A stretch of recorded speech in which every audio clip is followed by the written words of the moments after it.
Pagkailangan ng Diyos, aming masalahin. Salamat po ulit sa mga ito na ako po ay gagamitin mong instrumento para magbahagi ng mensahe mo lang sa iyong salita. At dalahan po dyan, ang gabay na banal ng Espiritu, ang samahan sa akin. Paunahan ako sa lahat ng aking sasabihin at nawa ito ay tumimos sa puso isipan bawat sa kapatid ko na narito ngayon. Nawa ko ay may matutunan sila sa pamamagitan ka ng biyaya. Kaya po, dalahan ko, in Jesus' mighty name. Amen. Ngayon po ay pangalawang linggo na ng ating series na Palawarga. Namula pa rin sa Book of Jeremiah. Last Sunday ay nagbigay ng introduction ang ating mahal na pastor ng tungkol sa pagkatawag kay Jeremiah na bagamat bata ka at di magaling ang magsalita ay ginamit ng Diyos at ginawang propeta para mangaral sa kanyang bayang Israel. Noong panahon kong iyon, ang bayang Israel ay nagkasala. Tumalikot sila sa Diyos at sumamba sila sa mga Diyos-Diyos. At ngayong umaga po naman ay ang tatalakay naman natin ay ang Jeremiah chapter 9 verses 23 and 24 na tungkol sa mga ayaw at gusto ng Diyos para sa atin at sa lahat ng kanyang mga anak. Dito'y malalaman natin kung ano ba talaga ang ayaw at gustong makita ng Diyos sa ating buhay kasama.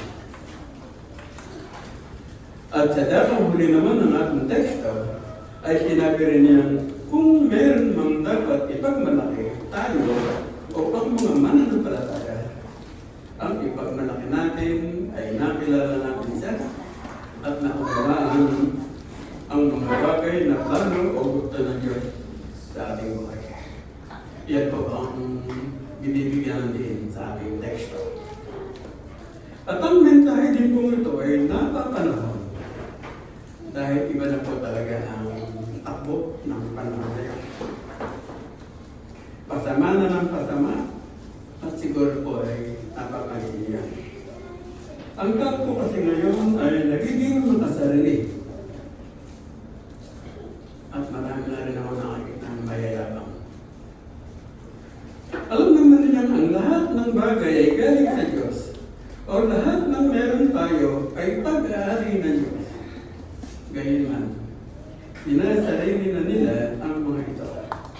Kaya naman lumalabas tuloy, nagiging mas marunong pa sila kaysa sa Diyos. Kaya sa umaga nito, na may mangusap ang Diyos sa atin tungkol sa mensaheng ating tatalakayin. Upang kung ang ating puso't isipan ay unti-unti nang nadadaya ng kaaway tungkol sa mga bagay na ayaw at gusto ng Diyos, ay mabuktang muli sa pamamagitan ng kanyang biyayang kahalapagan. Kaya ang title ko ng mensahe natin ngayong umaga ay The Lord is for us. The Lord is for us. Alam natin ang Diyos ang may-ari ng lahat. Tama po ba? At sa langit man o dito sa lupa, lahat ay pag-aari ng Diyos. At maging ang buhay natin, ito may pag-aari ng Diyos. O hiram lamang natin sa Kanya. At ibinigay ang lahat ng iyan for God's glory alone. Kaya marapat lamang na gamitin natin ang lahat para sa Kanya at tanging sa Kanya lamang.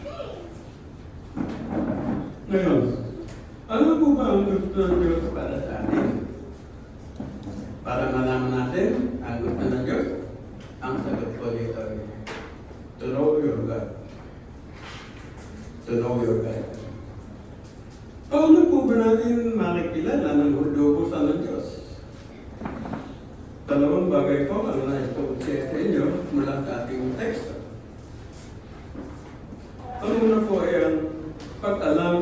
mga ayaw ng Diyos. At sabi ko sa verse 23, sinabi ni Yahweh, huwag ipaghambog ng pantas ang kanyang karunungan o ng matakas ang lakas na taglay niya, ni nang mariwasa ang kanyang kayamanan. Para makilala natin ang Diyos, dapat na alamin muna natin ang mga bagay na ayaw niya. At tatlong bagay po ang binanggit sa ating text. Unang-una naman po dyan ay ang wisdom o karunungan. Ang sabi sa unang bahagi ng ating text, huwag mong ipagyabang ang iyong karunungan. Huwag mong ipagyabang ang iyong karunungan. Okay naman, maging matalino ka. Huwag mo lang pangawakan o aasahan iyon. Marami po kasi ang nakasandal dito. Pinangahawakan ang kanilang karunungan. Tanong, sino ba ang umaasa sa talino na wala ang Diyos? Ang sagot, tayo po iyon. Tayo po iyon. Malimit, pinangahawakan natin ang ating karunungan. Dito tayo nakasandal at hindi sa Diyos. Yan po ang nauna sa atin. Sarili mo na, bago ang Diyos. Kaya naman, mas nagiging marunong ka pa o marunong pa tayo kaysa sa Diyos. At kapag namali na o lumaki na ang problema, doon pa nang naisip ang Diyos. O saka pa lang tatakbo sa Diyos. Ginagawa pang bumbero ang Diyos kapag malaki na ang sulok. Kaya pwede namang maiwasan ng sunog kung laging una ang Diyos. O laging nagpapatakot sa Kanya. So ano po ang muling itinuturo sa atin dito? Ang sagot, huwag mong ipagyabang ang karunungan ito na mula sa sanlibutan. Ang karunungan po ito ng sanlibutan ay pansamantala lamang o limitado at di panghabang buhay. At kapag tayo po ay nanatili sa karunungan ito na mula sa sanlibutan, ang dulo po nito ay pagkasira ng ating pangalan o ng ating reputasyon. Pwedeng pangilagan ka o layuan ka ng tao nang dahil sa iyong kayabangan. Ang kayabangan po kasi bahagi ng panlilindan o daya ng kaaway natin. Ang sabi nga sa 1 Corinthians 1:20, ang karunungan ng sanlibutan ay kamangmangan sa Diyos. Ulitin ako, ang karunungan ng sanlibutan ay kamangmangan sa Diyos. Ang karunungan kong tinutukoy dito ay karunungan wala ang Diyos o sarili ang itinataas. Ngayon, sino po ba talaga ang may hawak ng karunungan o ng wisdom? Eh, sino nga ba? Ang Diyos po lamang. Ang Diyos po lamang. Pag sama-samahin mo man ang lahat ng talino ng tao, hindi pa rin yan makapapantay o makarasa pa sa talino ng Diyos. May mataas ka mong pinag-aralan o sabihin na natin, malayo na ang natin mo. Kamangmangan pa rin yan sa palingin ng Diyos. Sabi ko nga kanina, hindi naman masama ang maging matalino. Ang ikatatama lang nito ay kapag ipinagpalit mo ang karunungan ito sa pagtitiwala mo sa Diyos. Sa Bible, ang isang halimbawa po dito ay si Haring Solomon. Na itinalagas siyang hari, ay nang italagas siyang hari, ay wala pa siyang masyadong kaalaman. Kaya siya po ay nagkaalala. Kaya humingi siya ng tulong ng wisdom sa Diyos. At ito ay ibinigay naman sa kanya. Kaya naging pinakamatalino maring siya noong kapanahonan niya. Tinipingalas yan at iginagalang ng lahat ng mga hari. Ngunit nung makalimot siya sa Diyos, bumitaw siya sa Diyos, o nalunod siya sa karunungan mula sa Diyos, napahamak po siya. Napahamak siya. Ang maganda lang po dito, nakabalik siya sa Diyos. At sa kanyang pagbabalik, ay nag-iwan naman siya ng napakahalagang payo sa lahat. At ang payo po ito ay nananatili hanggang sa panahon natin ngayon at sa mga darating pang saling-lahi. At sabi sa Ecclesiastes o mga ngaral, chapter 12, verses 13 and 14, ang sabi dito, sa kabila ng lahat ng ito, isa lang ang aking masasabi, matakot ka sa Diyos. At sundin mo ang kanyang mga utos. Sapagkat ito ang buong katungkulan ng tao. Lahat ng gawin natin, kayagman o lihim, mabuti o masama, ay ipagsusulit natin sa Diyos. Kaya umiwas po tayo sa pagiging hampo sa karunungan. Pangalawa po, o letter B, power o kapangyarihan. Ang pangalawang ayaw ng Diyos na ipagyabang ng tao ay ang taglay niyang lakas o kapangyarihan. At maraming tao po ang nalulunod sa sariling lakas o kapangyarihan. Lalo na ang mga taong nagtatagumpay sa buhay. At wala din po namang matama dito. Kung ang kapangyarihan niyang taglay ay ginagamit niya sa mga bagay na mabubuti. At yan po ang gusto na Diyos. Ngunit kung ang kapangyarihan nito ay ginagamit mo sa matamang paraan, siguradong galit ang Diyos sa iyo. At yan po ang ayaw ng Diyos sa mga taong pinagyayabang ang kanilang taglay na lakas. At marami pong ganyan sa ating gobyerno ngayon. Hindi na kung bukwento, alam niyo na yan. Sobra na. Ang ito pa pong halimbawa sa Bible na basado sa taglay niyang lakas at kapangyarihan ay ang Paraon. Nasa Exodus chapter 5 verses 1 and 2. Dito'y nagpunta si Moises at Aaron sa Paraon para sabihin ang ipinasasabi ni Yahweh na payagan silang pumunta sa ilang upang magpita bilang parangal kay Yahweh. Ngunit sinabi ng Paraon, sinong Yahweh? Sino siyang mag-uutos sa akin na payagan ko kayong umalis? Wala akong kilalang Yahweh. At hindi ako papayag na umalis ang mga Israelita. Yan po ang matigas na sagot ng Paraon. Natanda ng pagkayabang sa taglay ng lakas at kapangyarihan. At ang isa pa pong pinagyayabang ng Paraon ay marami rin siyang kagamitang pandigma. Bukod sa libo-libo ang kanyang mga sundalo at marami rin siyang kabayo at karwahe.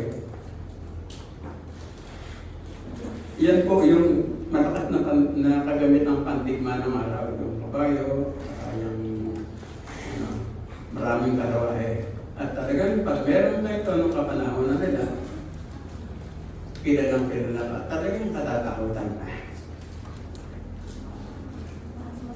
Kaya lang, nang tugisin nila ang mga Israelita sa dagat na pula, nung mitang palayain na ang mga Israelita sa pagkaalipin, may nagawa ba sila?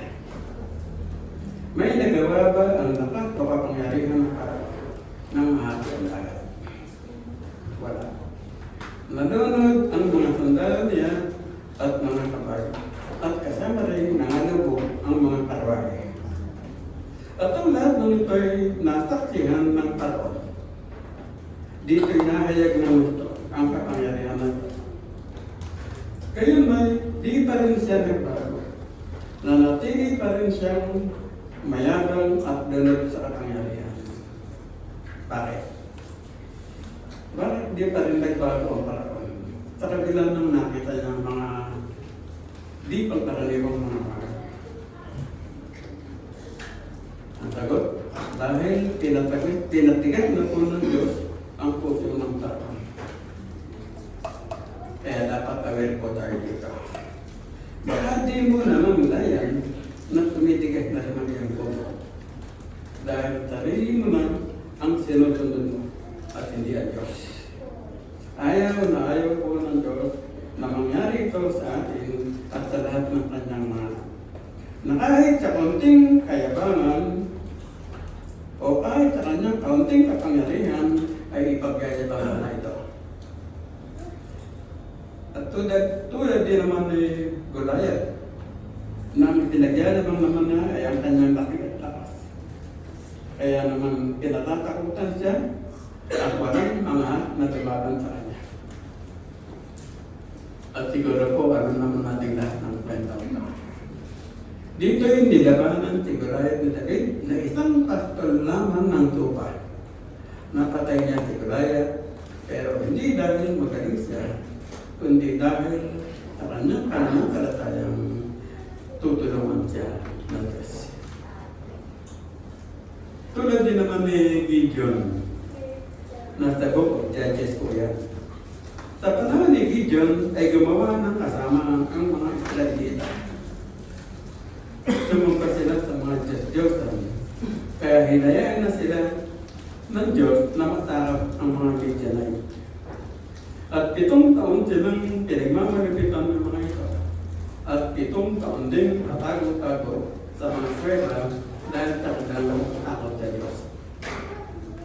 Hanggang sa humingi na sila ng tulong kay Yahweh. O sa madaling salita ko, dininig na ni Yahweh ang daing ng mga Israelita.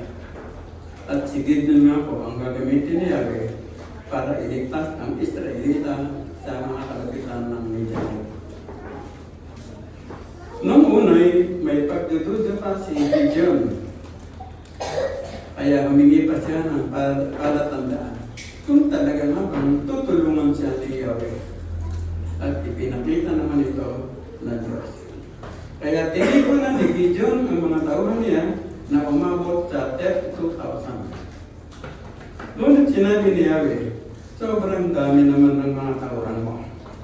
Baka isipin lang sarili nilang lakas ang nakatalo sa mga Midianita at hindi ang tulong ko. Kaya sabihin mong umuwi na ang lahat ng natatakot. Nang sabihin ito ni Gideon, umuwi ang 22,000. Kaya 10,000 na lamang po ang natira. Sinabi muli ni Yahweh, napakarami pa rin ng natira. Kaya isama mo sila sa tabi ng batis at bibigyan ko sila ng pagsubok. Doon ko sasabihin kung sino ang dapat mong isama at kung sino ang hindi. Pailamin mo sila sa batis at kung sino uminom ng parang aso, ibukod mo. At maging ang uminom ng paluhod, ibukod mo.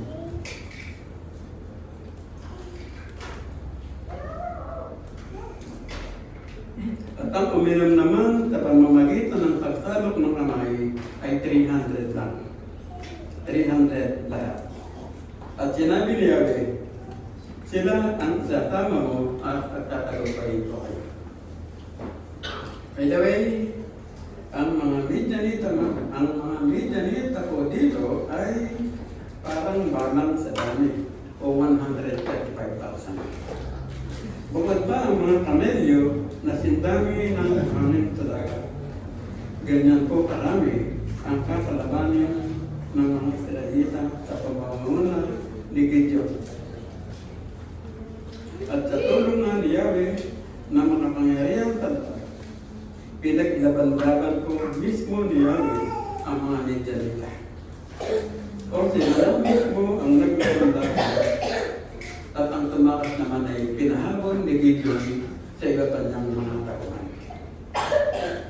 Kaya, ano po ang aral na matutunan natin dito tungkol sa kwento ni Gideon? Ang kwento po ni Gideon ay paalala sa atin ng tunay na lakas at kapangyarihan ay nagmumula lamang sa pananampalataya sa Diyos. Kahit na tayo may kahinaan at pagdududa, ang Diyos ay handang gumamit ng sinamang may puso na handang magtiwala at may pananampalataya upang makamit ang kanyang layunin. Kaya ipagkatiwala po natin o ipagubaya po natin ang lahat sa kanya na may kontrol ng lahat. At maging si Haring Nebuchadnezzar po, pinakamakapangyarihang hari sa buong Babylonia. Nasa chapter 4 po yan ng Book Daniel. Si Nebuchadnezzar po ay isang haring palalo o mayaman at malaki o masyado ang bilis sa kanyang sarili. At minsan na naginip siya, ay pinatawag niya si Daniel para ipaliwanag sa kanya ang kanyang napanaginipan. Ikinuwento niya ito kay Daniel, ngunit natakot si Daniel. At sinabi niya rito, sana'y sa inyong kaaway mangyari ang inyong napanaginipan. Dahil kayo po mismo ang laman ng inyong panaginip. At ang kahulugan po kasi ng panaginip ninyo ay matatanyag kayo bilang pinakamakapangyarihang hari at daragot ang mundo ang inyong natatapupan. Ngunit may babala po dito na huwag ninyo po itong ipagyayabang dahil may masamang mangyayari sa inyo. Kaya ang payo po ni Daniel dito ay tigilan po ninyo ang inyong kasamaan at magpakabuti na kayo. Huwag na po kayong magiging malapit sa mahirap na mamamayan upang manatiling payapa ang inyong buhay. So, sa madaling salita ko ay natupad ang lahat ng panaginip ng hari. Kaya napatanyag siya bilang pinakamakapangyarihang hari. At nagimutan na niya ang mga payo ni Daniel. Kaya nung minsan namamasal si Haring Nebuchadnezzar sa hardin sa bubong ng palasyo, ay nasabi niya, talagang dakila na ang Babylonia. At ako ang nagtatag nito upang maging pangunahing lungsod at maging sagisag ng aking karangalan at kapangyarihan. Dito hindi pa siya nakatatapos magsalita ng isang tinig mula sa langit ang nagsabi, Haring Nebuchadnezzar, pakinggan mo ito. Aalisin na sa iyo ang kaharian. Ipagtataguyan ka sa parang at doon maninira. Kasama ng mga hayop at kakain ka ng gamot tulad ng mga bahay. At nangyari nga po sa kanya ang kanyang napanaginipan. Itong taon siyang nanirahan sa parang na ang pinakain na ito mo kasama ng mga bahay. Ngunit pagkalipat ng takdang taon o 7 taon, si Haring Nebuchadnezzar po ay tumingalan sa langit at nanambalik ang dati niyang pag-iisip. Kaya pinuri niya at tinasalamatan ang kataas-taasang Diyos. Ang nabubuhay magpakailanman. Ngayon, ano po ang lesson na makikita natin dito? Ang lesson po dito ay dahil sa hirap niyang naranasan, natuto siyang magpakababa. Nawala ang kanyang kayabangan at maging at inalit sa kanya ang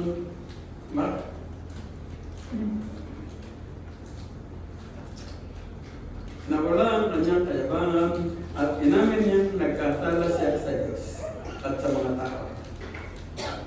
Inamin din niyang naging masama siya sa mga tao at inampin niya ang tagumpay at karangalan para sa Diyos. Kaya siya po ay nakabalik sa pagiging hari. Ang insight ko po dito ay walang talagang idudulot na kabutihan ang pagiging mayaman. mataas. Kaya iwasan na po natin ito. Huwag po natin iintay pa ang maididisiplina tayo ng Diyos ng dahil sa ating kayabangan.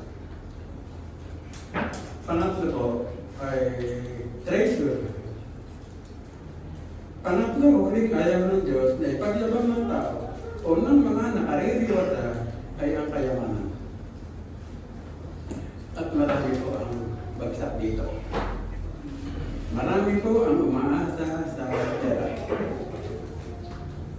Sabi sa Matthew 6:24, walang makapaglilingkod ng sabay sa dalawang Panginoon, sapagkat kapopuotan niya ang isa at iibigin ng ikalawa. Paglilingkuran ng tapat ng isa at hahanapin ang ikalawa. Hindi kayo maaaring maglingkod ng sabay sa Diyos at kayamanan. Marami po, o halos lahat ng tao ay nag-aambisyong yumaman. Nangangarap magkaroon ng maraming pera. Lupa, bahay, sasakyan, at maraming pang iba. At wala din naman masama dito. Lalo pat nagsikap ka talaga. O ginawa mo ang lahat para makamit mo ang mga pangarap mo ito.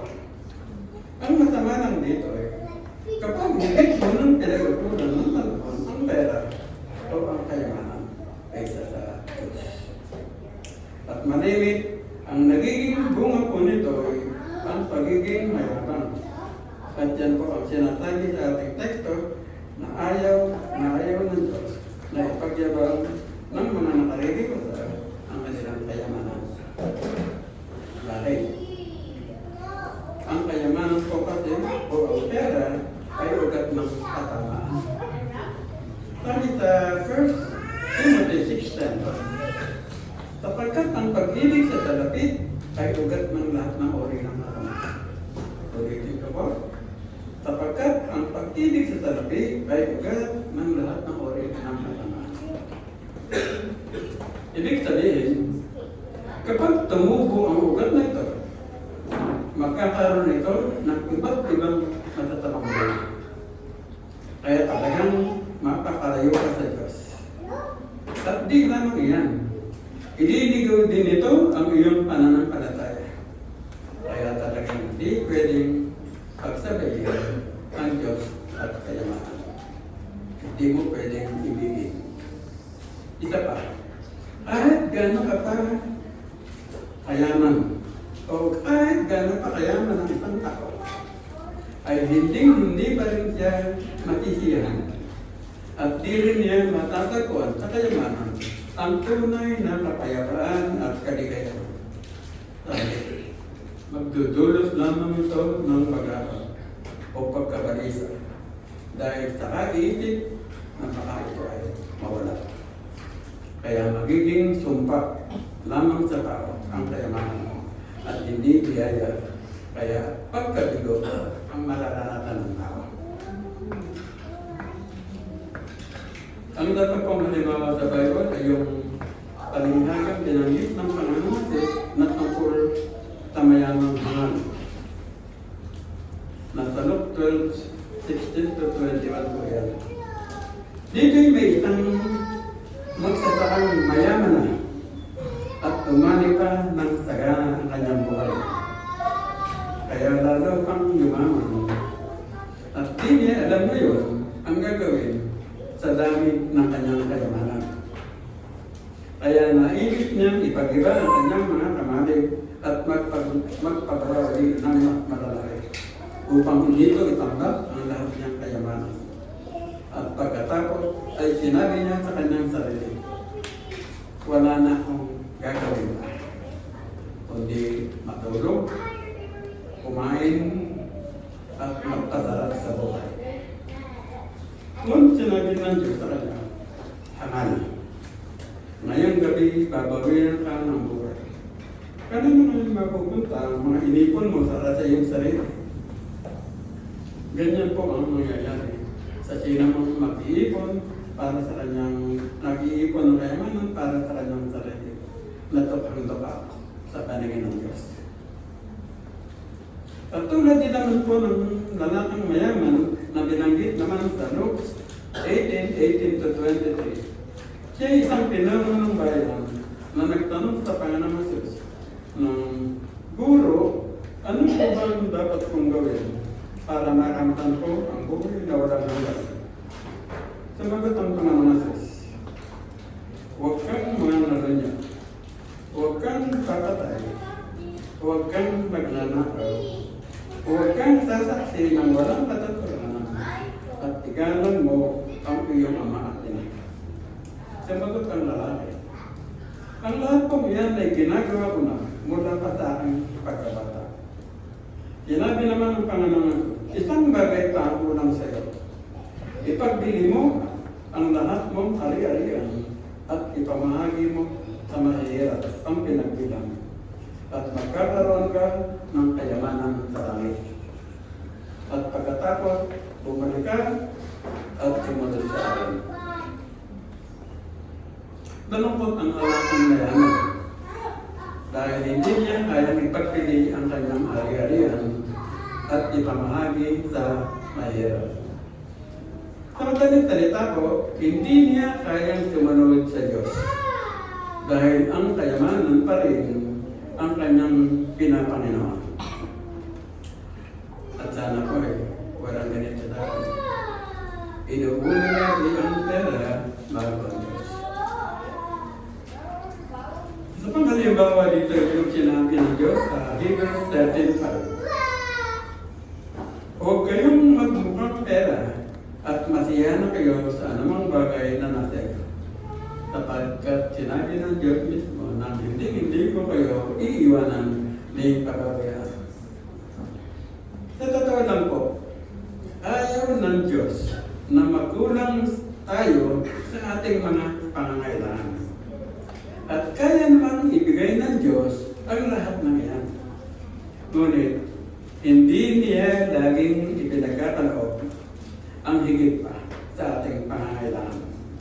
Dahil ayaw niyang makalayo tayo sa Kanya. Marami po kasi ang tumatalikod sa kanilang pananampalataya nang dahil sa kasakiman, sa pera, o pag-ibig sa talabi. Ang umiibig po kasi sa salapi ay paliit ng paliit ang pag-ibig sa Diyos. At ayaw ng Diyos na mangyari ito sa kanyang mga anak. Kaya yung pangako ang pinanakuha natin na hindi naman niya tayo iwan ni pababayaan. Amen? At tulad din po ni Judas Iscariote, kasama na niya ang Panginoong Diyos, bumagsak pa rin sa pera. Nagsisi nga, pero nagbigti naman. Kaya wala rin, hindi rin siya nakalagtas. At tulad din naman ni Ananias at ni Sapphira at chapter 5. Dito'y nangako ang mag-asawang ito na ibibigay sa mga apostol ang lahat ng kanilang pinagbentahan ng kanilang lupa para magamit sa gawain. Pero matapos mapagbili, nagsabuatan ang magsawang at binawasan ang napagbilan. So ano po ang nangyari? Pareho silang nabuwal at namatay. Kaya huwag po tayong mangangako sa Diyos. May mga tao po kasi nangangako. Pero nang maawa ka na pinagbilhan, nagkuli na. Unang hinayang na, hindi na maibigay.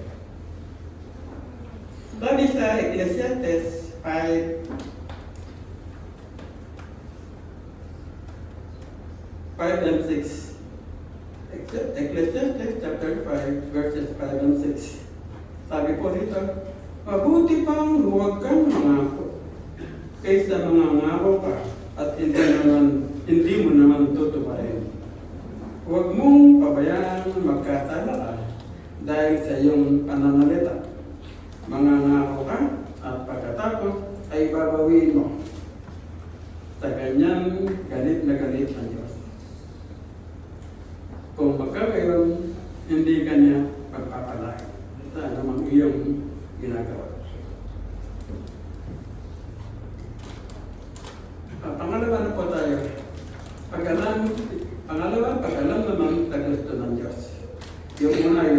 pag-alam sa mga ayaw ng Diyos, ngayon naman yung pag-alam sa mga gusto ng Diyos. So this is the verse 24. Kung may nais ipagmalaki, ang ipagmalaki niya ay ang pagkakilala at pagkaunawa sa akin, sapagkat ang aking pag-ibig ay di nagbabago. Makatarungan at matuwid ang mga ginagawa ko. Ito ang bagay na nais ko. Ako si Yahweh ang may sarili nito. Ipinapaalala sa atin dito na kung meron man tayong dapat ipagmalaki, ang ipagmalaki natin ay nakilala natin ng Diyos at naunawan ang mga bagay na gusto niya para sa atin. Bakit? Bakit dapat natin siyang ipagmalaki? Dahil wala nang higit pa sa pag-ibig na iniupo niya sa atin. Di siya nagbabago, makataraman din ang kanyang hatol at matuwid ang kanyang pangalaw.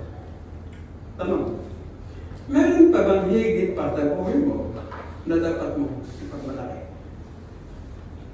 Wala na po.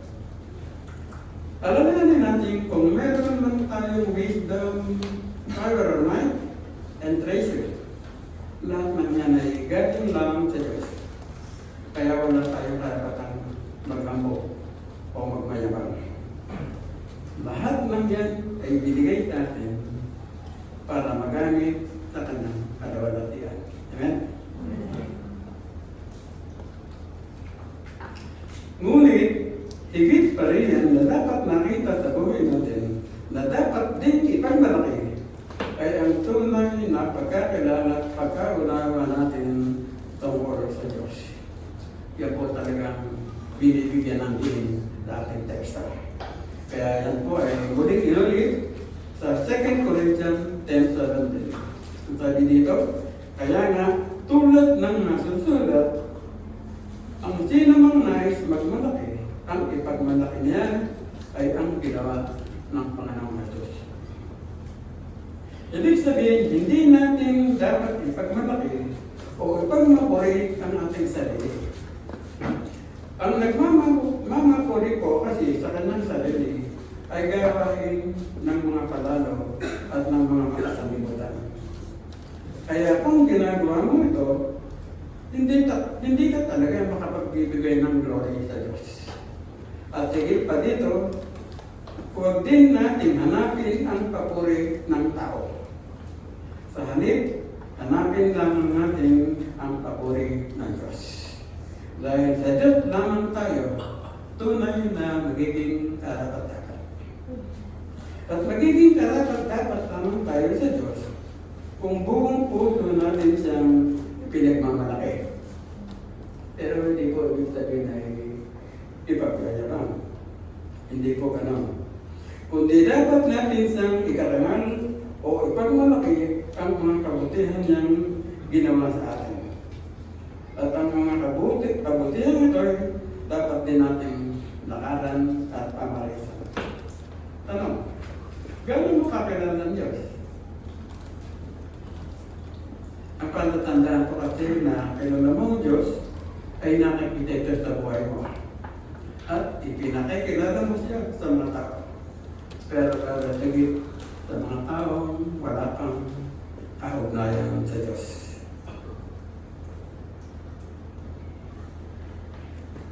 Kaya dapat mong ibahagi o ipagmalaki sa kanila ay ang Ebanghelyo ni Kristo na siyang naging daan, kaya nakilala mo siya at naunawaan ang mga bagay na gusto ng Diyos sa iyo. Yan po ang hinahanap ng Diyos sa ating lahat. Ang ipaalam sa mga tao ang kabutihang ginawa ng Diyos sa atin sa pamamagitan ng Panginoon sa Kristo. Binabahagi niya kasi.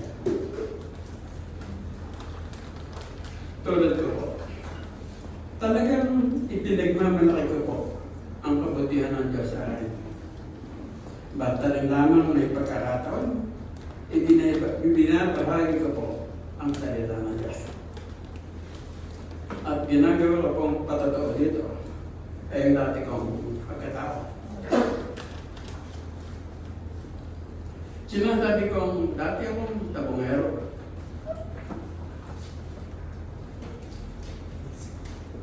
At talagang nalulung ako sa bisyong ito. At maraming beses kong ginustong magbago, pero hindi ko kinaya. Nagpapatulang pa ako sa iba, wala rin nangyari. Bumabalik pa rin ako. Talagang pabalik-balik ko ako sa bisyong ito. Nung malaon, lumapit na ako sa aming pastor noon. Nagpatulong ako. Ang ginawa ng pastor,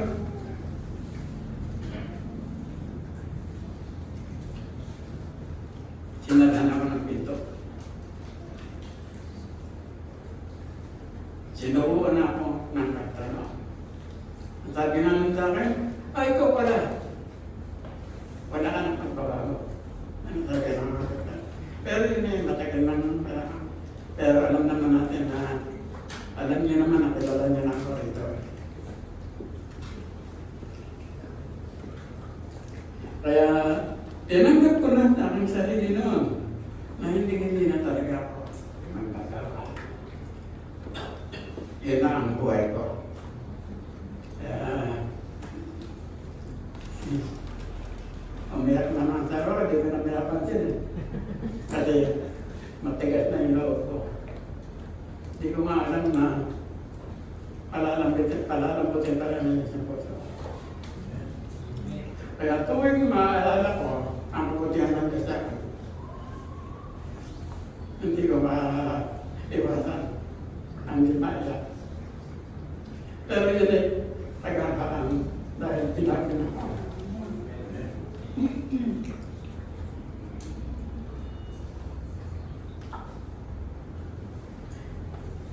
Ngunit iba talaga ang paraan ng Diyos. Dahil sa biyaya o habag ng Diyos sa akin, nakatalika ko. At binago niya ang buhay ko. Kaya di po talaga ako magsasabang ipagmalaki ang kabutihan ginawa ng Diyos sa akin. Kaya i-encourage ko po kayo. Ipagmalaki ninyo ang kabutihan ginawa ng Diyos sa inyo. At naniniwala pa ako, lahat tayo ay nakaranas ng kabutihan ng Diyos. Kaya ito ay dapat natin ibahagi. At di rin po ito natin dapat ikahiya. Dahil ang sabi sa Luke chapter 9, verse 24, kapag ako at ang aking mga salita ay ikahiya ni naman, ikahiya rin siya ng anak ng tao. Pagpalitan niya na taglay ang kanyang karangalan at ang karangalan ng Ama at ng lahat ng mga anghel. Patuloy nga nung sinabi sa ating text o verse 24 na ang Diyos ay makatarungan, hindi niya hahayaan na siya at ang kanyang salita ay ikahiya ng sino. Dahil kung ikahiya mo siya, ikahiya ka rin niya sa araw ng paghuhukom. At ito po ang ating paghandaan. Hindi po tayo palaging malakas. Paghandaan po natin yung kabilang buhay. Lalong-lalo na po ngayon, patama ng patama talaga. Laganap na talaga. Lahat ng palatandaan, nakikita na. Grabe. Bago po ako magtapos, ay alalahanin po natin lagi. Talagang isa-isip natin lagi ang ipinakita ng Diyos sa ating pagmamahal. Talagang minahal niya tayo. Unconditional love. Ibinigay niya ang kanyang kaisa-isang anak para tubusin tayo sa lahat ng ating kasalanan. Ngunit, huwag din natin kalilimutan na Diyos ay makatarungan. At matuwid niyang hahatulan ang lahat ng ayon sa ipinamuhay natin dito sa lupa. So ano po ang gustong makita ng Diyos sa atin? Ang sabi sa Psalm 37:4, delight yourself in the Lord, and He will give you the desires of your heart. Ay po ay po. Maraming salamat sa aming nakakangkas. Sa aming sayang, aming nakasunod na umaga. Salamat sa Diyos sa mga ganitong pagkakataon. Nalagay nasa amin ang mga paaral. Ito ay babala sa amin sa mga taong namumuhay sa unang makasandibulan. Namumuhay sila sa pera, sa kapangyarihan, at sa karunungan. Mga Diyos, matutuogin sa mga bagay na ganito. At kilalanin namin ang lahat ng ito ay pag-aari mo. Kilalanin namin ang Diyos na hindi naman kami mananakit-ikita sa iyo. Mamamatay ka rin na. Pero iiwanan namin ang lahat ng ito. Kaya tulungan mo kami ang Diyos na ang pagkaabalahan namin ay ang mga bagay na pandamin.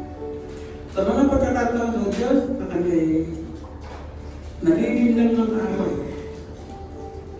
patatawanan po kami. Kaya tayong dalangin po Diyos, magpahayag po kayo sa aming buhay. Samahan kami at aming tulungan at lagi sa aming paalalahanan ng Espiritu Santo na kami pinangako mong tutulong sa amin. Sa pagmento, lahat ng kapuri, patutulong tayong sa ilaman. At hinihilig namin ang lahat ng ito sa patalisa at makapangyari ang pangalan ng Yahweh na Jesus. Amen.